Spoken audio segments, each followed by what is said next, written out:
name is David Daniel Ball, and these are the headlines for Tuesday, the 12th of October, 2010. And today's tune is a tribute to Joan Sutherland, who passed away. Bible quote, "My soul finds rest in God alone. My salvation comes from Him." Psalm 62:1.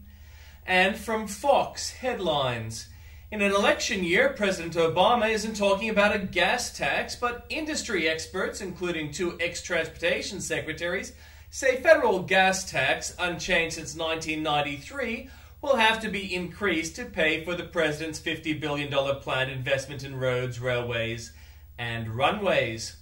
New York City Mayor rips Board of Elections for failing to send absentee ballots to more than 50,000 city residents serving overseas, among 320,000 statewide, a violation of the Military and Overseas Voter Empowerment Act, first reported by FoxNews.com and still unrectified. Scientists claim to have detected a suspicious pulse of light from the same area of the galaxy as the location of the alien planet Gliese 581G, nearly 2 years before it was officially discovered. Award-winning cartoonist Wiley Miller is seeing red after editors of the Washington Post and other newspapers pull what he calls a very tame cartoon that alludes to the Prophet Muhammad. And in breaking news from news.com.au, Friends actress Courtney Cox and David Arquette have separated after 11 years of marriage. Composer Andrew Lloyd Webber has praised Dame Joan Sutherland as an extraordinary voice and an extraordinary actress. Police today safely detonated a pipe bomb discovered wrapped up with newspaper in the driveway of a home. More than 150 tourists and motorists are stranded by floodwaters in a township north of Brisbane. Geron Corporation has begun testing an embryonic stem cell treatment on a patient with spinal cord injuries. And from New South Wales and the ACT, in the moments before her death, nurse Michelle Beats promised to stop screaming, a court heard. Hundreds of Year 12 students yet to sit the HSC have been offered lucrative scholarships to stop a brain drain from the West. Sydney Harbour may be the city's centrepiece, but its sandy bottom reveals its dark side, with 140 ships lost since the first fleet came. City Rail won't have enough power for the new trains promised for the Western Express. And in Queensland, Toowoomba is rejoicing today after the state government allowed the city access to millions of megalitres of water that was thought wasted at the weekend.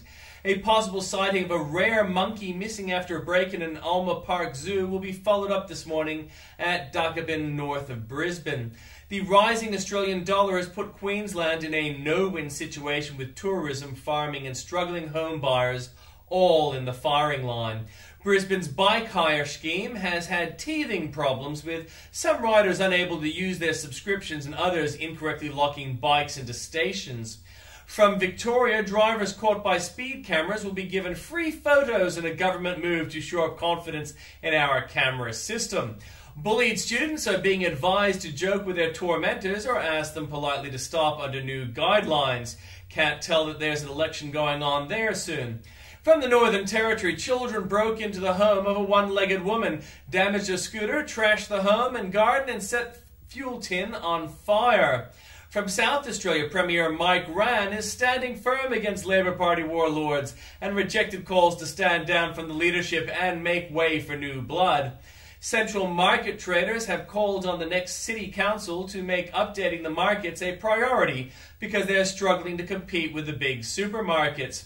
From Western Australia, public hospitals could be thrown into chaos today as thousands of hospital workers stage a 4-hour strike for better pay, something they wouldn't have done had the ALP been in charge. The Navy has intercepted a boat carrying asylum seekers in waters off Australia's northwest coast. And from Tasmania, there's nothing new. From the Journalist Corner from Fox, the push for the state Senate seat intensifies. Greta's exclusive interviews with candidates Joe Miller and Scott McAdams. Don't miss when she goes on the campaign trail. With disastrous job numbers, Democratic candidates focus voters on healthcare reform. Is this a critical error, or will it get the job done come Election Day? Neil has insight. What the press failed to tell you about Obama and BP oil spill, Bernie Goldberg weighs in, plus election insight from Juan Williams, Britt Hume, Ann Coulter, and Mary Catherine Ham.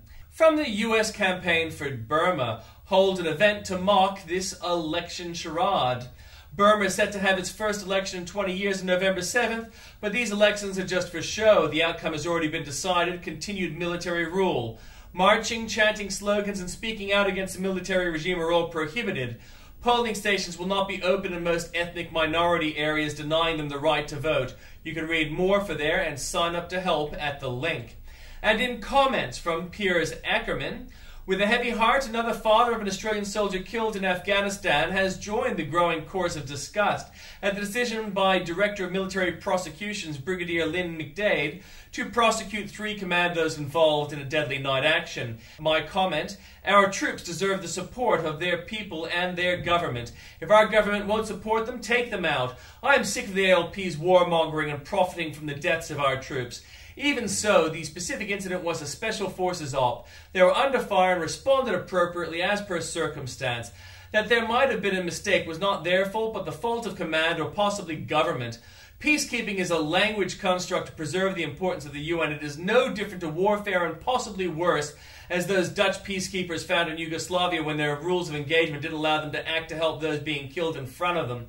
For me, I want to know what happened just after Rudd was elected PM in 2007, when in Timor the 2 top government officials were nearly assassinated.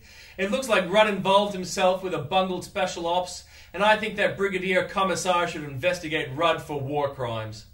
From Bill O'Reilly, there's voter anger. From Gerald Molan, how could our leaders do this to our troops? From Tommy DeCino, the truth about Christopher Columbus. From Tim Blair, postbox fix, child allowed to live. Feng Shui, leftoid slap fight begins, but the t-shirts live on. Ernie Che Guevara has been dead for 43 years, his victims a little longer. Can't stop the rain, and something to do with Dame Joan Sutherland, a tribute. And from Andrew Bolt, advice to the blinded, don't drive. Will Flannery and Jones declare, he asks, act rich, live cheap? Gillard gets a maybe for her center, for a maybe time. Dams filled by rain, Flannery never saw coming, update Miller neither. Foreign students guard illegals. China proves the Nobel Committee's right. La Stupenda dies. More for you there at the link.